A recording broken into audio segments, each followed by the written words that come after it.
The universe is filled with terrors we cannot comprehend, or so we thought.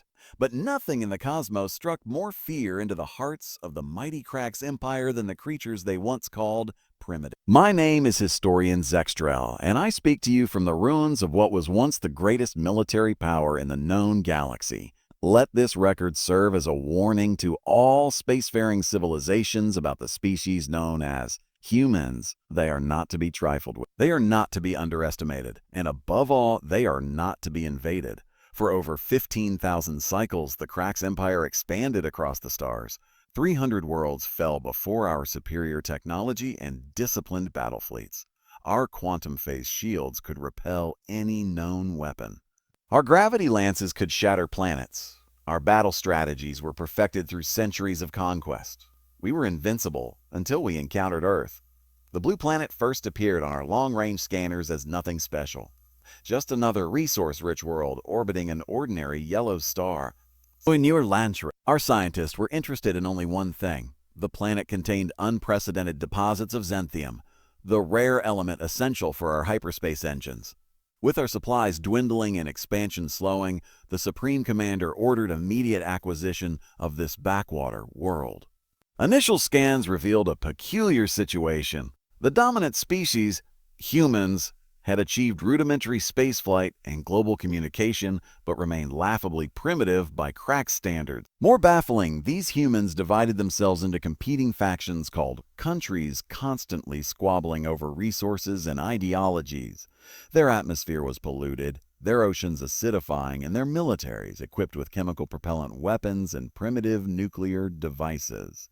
The Supreme Intelligence Committee classified Earth as Class 3, minimal resistance expected. The invasion planning reflected this assessment. A mere 5 battlecruisers were allocated, the smallest invasion force dispatched in over 2,000 cycles. These humans will surrender within 3 rotations, Supreme Commander Vrax announced confidently. They'll be mining xanthium for us before their moon completes a single orbit. How terribly wrong we were. When our first wave of ships entered their solar system, we expected fear, surrender, perhaps token resistance. Instead, we witnessed something no species had ever shown the Krax before: absolute, unwavering defiance in the face of certain doom. Their primitive space defenses were obliterated within moments. Their military bases reduced to ash, their major cities targeted for maximum psychological impact. Yet they fought on. The humans' militaries, previously at odds with one another, immediately formed a unified front. Their leaders, safely hidden in underground bunkers, refused every opportunity to surrender. Their scattered forces adapted with bewildering speed, abandoning conventional tactics that clearly wouldn't work against our technology. Even as mushroom clouds bloomed over their largest cities, human survivors emerged from the rubble not to flee, but to fight. The Supreme Commander's confident prediction of 3 rotations came and went, then 10 rotations, then 50. Human resistance not only continued, but grew stronger. They fought like no species we had ever encountered, not as warriors seeking glory, but as something far more terrifying, a species fighting for its very existence with nothing left to lose. What follows is the account of the greatest military catastrophe in Krax history, a testament to our greatest failure and the rise of humanity as a force to be feared among the stars. For those who wish to approach Earth in the future, heed this warning.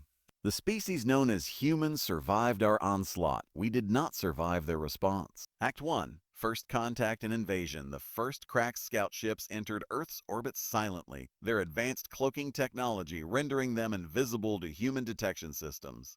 For 3 full planetary rotations, we observed and analyzed. We watched their primitive aircraft carriers sailing across oceans. We monitored their nuclear arsenals, which posed no threat to our quantum shields. We intercepted their digital communications, easily breaking their encryption. All data confirmed our initial assessment. These humans were centuries behind us technologically and hopelessly divided politically. Our intelligence division compiled what we believed to be a comprehensive threat analysis. Human weapons, primitive. Human unity, non-existent. Human will to fight, estimated as moderate but breakable.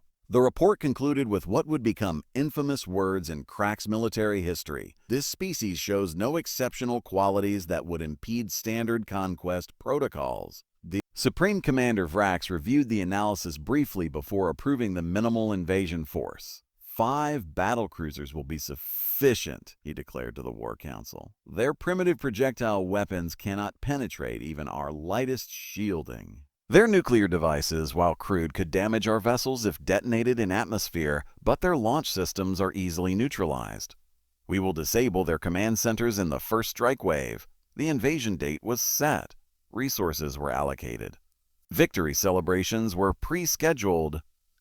In the Grand Command Hall of the flagship Inevitable Conquest, officers were already discussing which regions of Earth would yield the highest xanthium outputs and which human populations would make the most efficient mining slave. When our battlecruisers decloaked in Earth's atmosphere, we deliberately positioned them above major population centers. The psychological impact would be maximized, shock and awe, followed by surrender. New York, Beijing, Moscow, London, New Delhi. Our ships cast mile-long shadows over their gleaming cities as our weapon systems powered up. The human response was immediate but ineffective. Their fighter jets scrambled, firing missiles that dissipated harmlessly against our shields. Their ground forces mobilized, pointing useless weapons skyward. Their communications networks erupted with panic, exactly as predicted. Their leaders were rushed to secure locations, also predicted. Everything was proceeding according to the invasion protocol that had worked on hundreds of worlds. Then we fired. 5 precise gravity lance strikes eliminated their largest military installations. The devastation was total. Structures collapsed into dust. Defense systems went silent. Millions of human lives extinguished in moments. We transmitted our demand for unconditional surrender on all their broadcast frequencies, translated into their 12 most spoken languages. The response shocked even our most seasoned commanders. Instead of surrender, Earth's remaining military forces launched everything they had at our ships. Nuclear missiles, fighter jets on suicide runs, even primitive artillery.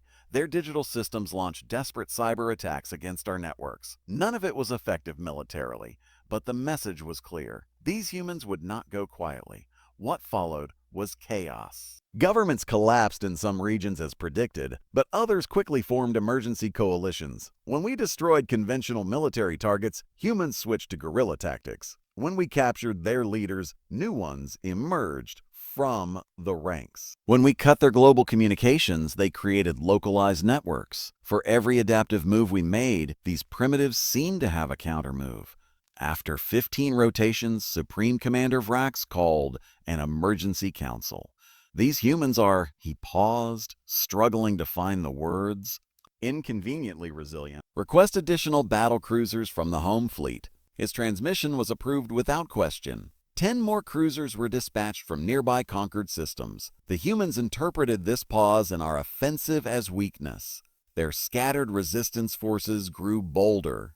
In North America, they managed to salvage components from a downed scout ship. In Eastern Europe, they captured a damaged atmospheric fighter. In Southeast Asia, they ambushed a ground patrol and took prisoners. Small victories, meaningless in the context of the war, or so we thought.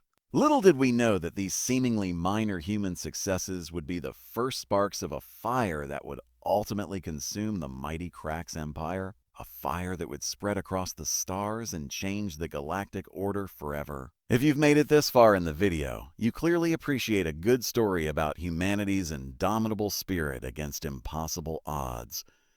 Hit the subscribe button right now to join our community of HFY enthusiasts and never miss our weekly uploads of humanity's greatest triumphs across the cosmos. Drop a comment below with your favorite moment of human defiance so far. Was it the unexpected unity or their refusal to surrender even after catastrophic losses?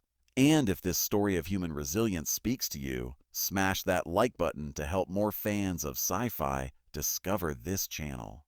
The next part of humanity's fight against the Krax Empire is even more intense. Trust me, you won't want to miss it. Act 2. Human resistance begins as the Krax invasion entered its second month. Something unprecedented began to occur on the smoking battleground that Earth had become. The very divisions we had counted on, the ancient rivalries, ideological differences, and territorial disputes that had defined human history, began to dissolve like morning mist under the harsh sun of extinction. In what remained of the United Nations headquarters, military leaders from nations that had been enemies mere weeks before now sat shoulder to shoulder, planning coordinated strikes against our forces. American generals shared intelligence with Chinese commanders. Russian special forces trained alongside European troops. Middle Eastern coalitions formed overnight, centuries-old conflicts set aside in the face of a common enemy. It was behavior we had never witnessed in any species we had conquered. "They're pooling resources," reported Fleet Intelligence Officer Zex'Tral with growing concern. "Former enemy nations are sending their best scientists to collaborative research facilities. They're sharing everything: weapons, medical supplies, food, fuel." Supreme Commander Vrax dismissed these reports. "It changes nothing. Their primitive weapons cannot harm our vessels regardless of how they coordinate their attacks." But, as the humans would say, Vrax couldn't have been more wrong. In an underground facility beneath the ruins of what was once MIT, Dr. Aidan Okafor led a team of scientists from 27 countries in a desperate race against time. The wreckage of a downed Krax scout ship had been transported there piece by piece under cover of darkness, evading our patrol ships. "Every technology has weaknesses," Dr. Okafor told his exhausted team.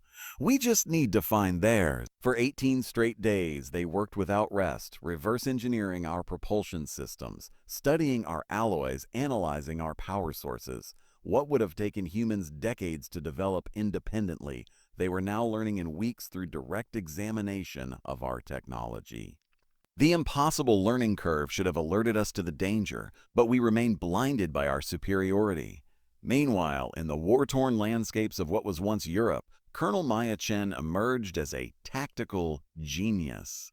A former NATO strategist, she had quickly recognized that conventional warfare against our forces was suicide. "We can't beat them with brute force," she told the ragtag group of international soldiers under her command. "But we can bleed them with 1,000 cuts." Chen pioneered what humans called ghost tactics, strike teams that would appear from nowhere, damage what they could, and vanish before our forces could respond. They used the rubble of their own cities as cover, utilizing tunnel systems, sewers, and subway networks to move unseen. They studied our patrol patterns, identified blind spots in our sensor technology, and exploited them mercilessly. In just 1 month, Chen's ghost teams had destroyed 53 ground transports, 7 atmospheric fighters, and even managed to bring down a small scout ship by luring it into a ravine filled with improvised explosives. The loss of equipment was negligible to our war effort, but the psychological impact on our ground forces was growing. Crack soldiers, used to quick, decisive victories, were now constantly looking over their shoulders, jumping at shadows. In the shattered remains of Sao Paulo, Brazil, something even more remarkable was happening. A civilian named Sofia Rodriguez, a former logistics manager for a shipping company, had organized thousands of survivors into an effective resistance network. They created hidden medical clinics, food distribution systems, communication relays, and intelligence gathering operations. When our forces attempted to establish a ground base in the city center, they found themselves under constant harassment, not from military forces, but from ordinary humans using makeshift weapons and intimate knowledge of the urban environment. "This is unprecedented," admitted High Commander Zex'Tral in a private transmission back to the Krax homeworld. "The humans are not acting according to any established conquest response model. Their military forces are adapting, their scientists are learning, their civilians are fighting. Request immediate reinforcement and strategic reassessment." The response from the Supreme Council was delayed, a sign of growing concern. Reinforcements dispatched. 15 additional battle cruisers en route. Completion of conquest now highest priority. Failure is not an option. But even as our reinforcements approached Earth's solar system, the humans unveiled the first fruits of their desperate scientific work. In a coordinated strike, 3 Krax atmospheric fighters were suddenly and inexplicably downed over what remained of London. The pilots reported a strange energy pulse before all systems failed. The humans had somehow developed a crude but effective electromagnetic pulse weapon calibrated specifically to our technology's frequency. When Commander Vrax received the report, he demolished his command console in rage. Impossible! How could they develop countermeasures so quickly? How are they learning our technologies? The answer, had we been wise enough to see it, was simple. Desperation breeds innovation. Backed into a corner, facing extinction, human creativity exploded. They weren't fighting for conquest or resources like the Krax. They were fighting for survival, for their families, their history, their very existence as a species. It gave them a determination we had never encountered before. As our reinforcements entered the solar system, the humans intercepted our communications for the first time.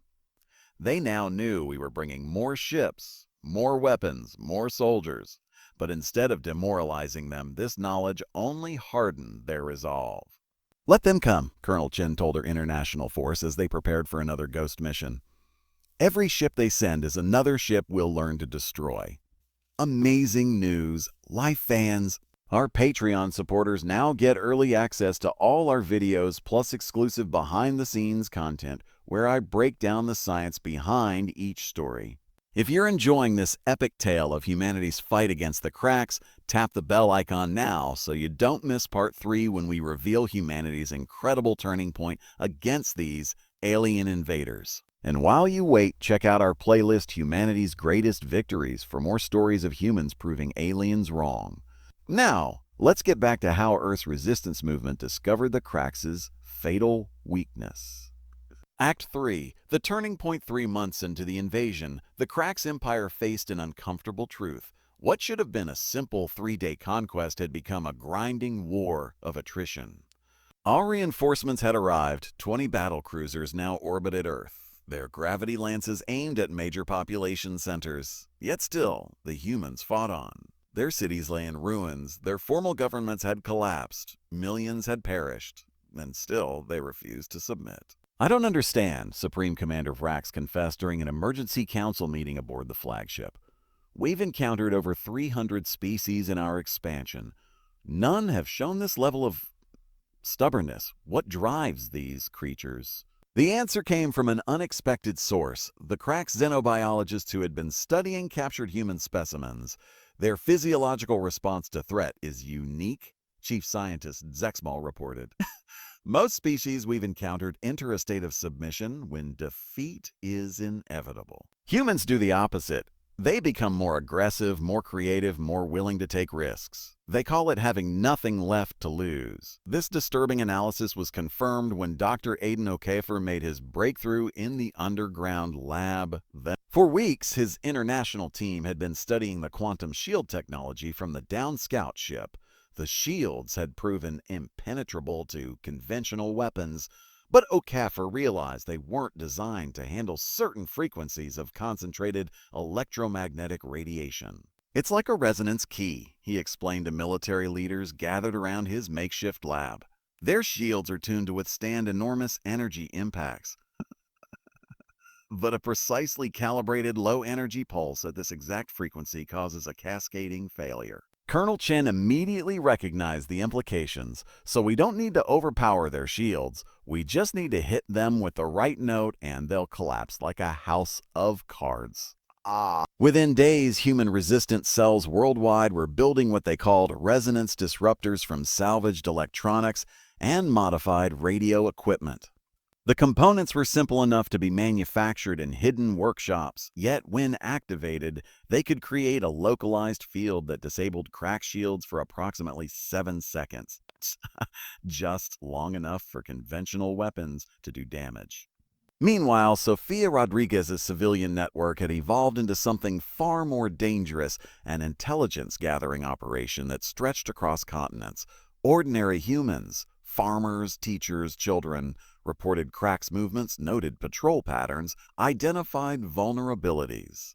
This information, collated and analyzed by former intelligence officers working with Rodriguez, provided an increasingly complete picture of Krax operations. Most critically, they discovered that the Krax were creatures of pattern and protocol. Their military responses were devastating but predictable. They followed established tactics that had worked on hundreds of worlds. because they'd never needed to adapt them before.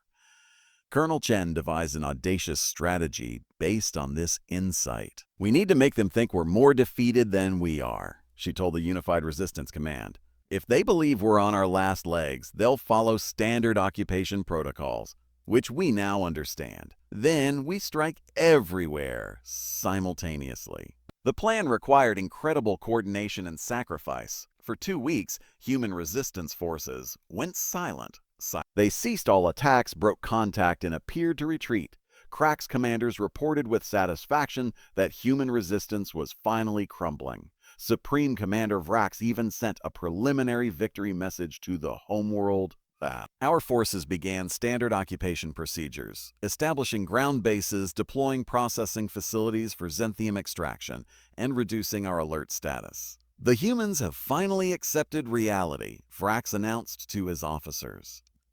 "Begin resource extraction and processing of suitable human specimens for labor assessment." But the humans hadn't surrendered. They were preparing for the largest coordinated attack in their species' history. On what humans would later call Resonance Day, the trap was sprung. At precisely the same moment across every continent, resonance disruptors were activated near Krax installations. As predicted, our shields failed. In those brief seconds of vulnerability, the humans struck with everything they had. Conventional explosives, captured Krax weapons, and even crude nuclear devices positioned by suicide teams. The casualties were catastrophic. 17 atmospheric fighters destroyed. 4 ground bases completely overrun. 2 battlecruisers critically damaged when resonance disruptors were smuggled aboard by captured humans who'd appeared cooperative. Most devastating of all, the Krax flagship, Inevitable Conquest, suffered a direct hit to its command center during the 7-second shield failure, killing Supreme Commander Vrax and most of the High Command. The coordinated attack threw the Krax invasion force into disarray. With the command structure decimated and communication systems compromised, surviving officers fell back on standard protocols, which the humans could now predict and counter. Each Krax response was anticipated. Each counterattack met with prepared defenses. High Commander Zex'Tral, suddenly finding himself in command of the invasion force, faced an impossible situation. The humans knew exactly where to strike, exactly when to strike, and exactly how to strike, he reported to the horrified Supreme Council. They shouldn't have been capable of this level of coordination or technological adaptation.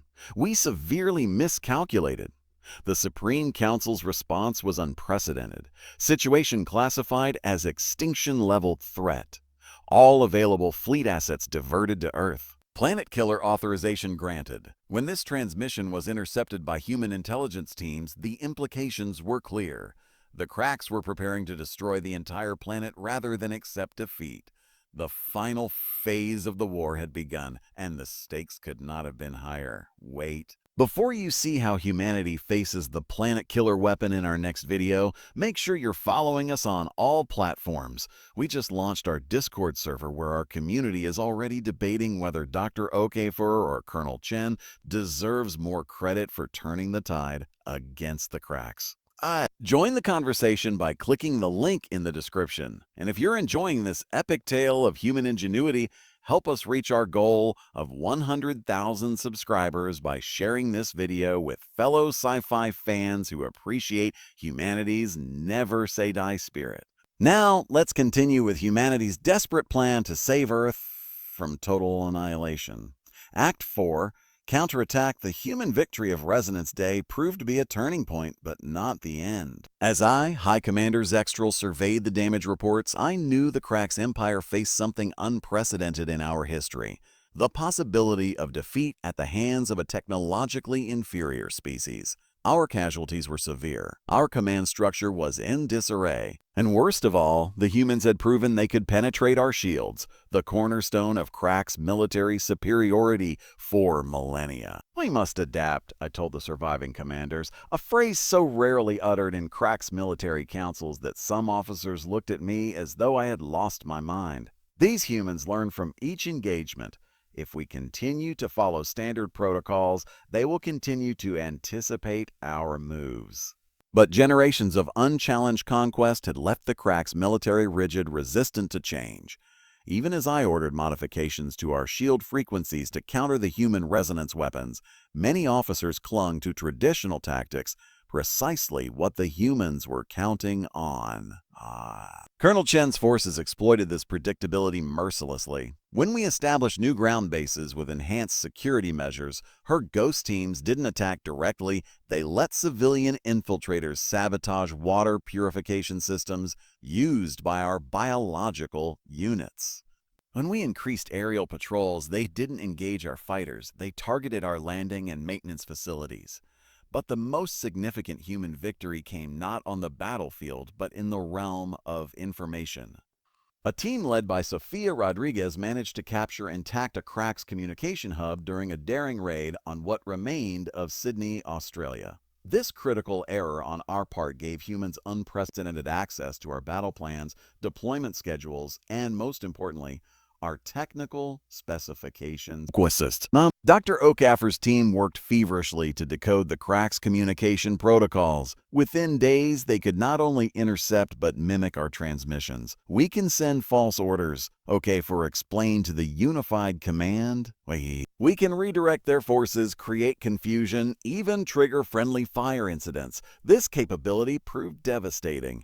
Human operators began transmitting contradictory orders to Krax units. Fighter squadrons were sent to defend non-existent threats. Supply ships were redirected to ambush points. In one particularly cunning operation, humans transmitted orders for 3 separate Krax ground forces to converge on the same location, then triggered resonance disruptors when they arrived, causing a chaotic 3-way engagement among our own troops. But perhaps the most significant discovery came from an unexpected source, the human medical team studying captured Krax biological specimens.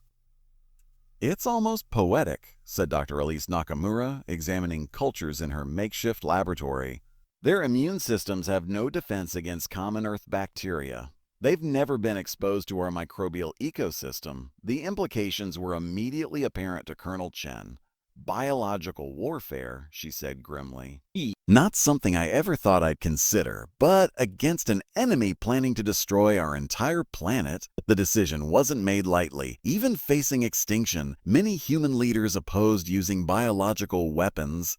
But when intercepts confirmed that the Krax planet killer weapon was indeed being prepared for deployment, ethical reservations gave way to survival necessity. Human scientists identified 3 bacteria common on Earth that cause severe respiratory distress in Krax physiology. These were cultivated and weaponized not as an indiscriminate plague, but as targeted payloads delivered to Krax ships and ground installations through ventilation systems, water supplies, and even seemingly surrendering human prisoners. The effect was catastrophic for our forces. Within days, Krax ground troops were incapacitated by what humans mockingly called the common cold. Ship crews suffered spreading infection that reduced combat effectiveness by over 70%. Our medical facilities were overwhelmed, having no experience with Earth pathogens. As acting Supreme Commander, I ordered all ground forces to abandon their bases and return to orbit immediately. "The planet's biosphere itself is hostile," I reported to the increasingly alarmed Supreme Council. "Every breath our troops take exposes them to potential contaminants." But retreat was complicated by the humans' growing offensive capabilities. Using captured and reverse-engineered Krax technology, they had developed crude but effective space-capable fighters. These jury-rigged vessels couldn't match our ships in direct combat, but they didn't need to. They only needed to get close enough to deploy resonance disruptors, creating windows of vulnerability for conventional weapons to exploit. The final blow to Krax combat effectiveness came when humans successfully infiltrated our flagship with a team of engineers who had studied our technology. Rather than sabotage critical systems, they did something far more damaging. They copied our entire technical database before escaping in an atmospheric shuttle. Within hours, Dr. Okaffer's team had access to complete schematics of all Krax systems, including the approaching planet killer weapon. "It's essentially a massive gravity lance," he explained to Unified Command. capable of disrupting Earth's tectonic stability to trigger catastrophic earthquakes and volcanic eruptions worldwide. The planet killer aboard the massive Krax dreadnought Inevitable Victory was now less than 3 days from Earth. Our remaining fleet formed a protective cordon around it, 15 battlecruisers, with orders to ensure the weapon reached deployment range regardless of casualties. In what would become known as the Humanity's Last Stand address, the unified human leadership broadcast a message to all surviving human outposts. We now face the enemy's final solution. They intend to destroy our entire planet rather than accept defeat. But we have advantages they never anticipated. We understand their technology, we've compromised their communications, and we've demonstrated that human ingenuity can overcome Krax's superiority. In 3 days, we launch Operation Thunderbolt, our final coordinated assault. As I received intelligence reports of massive human movements and preparations, I realized with growing dread that the supposedly primitive species we had so arrogantly invaded was about to teach the mighty Krax Empire its final humbling lesson. Hey, HFY fan. Before we get to the epic conclusion of humanity's fight against the Krax, I want to thank our incredible supporters who make these videos possible. We've just released our first official merchandise line with t-shirts featuring Colonel Chen's famous quote, "They have technology, we have determination." Click the link in the description to check it out.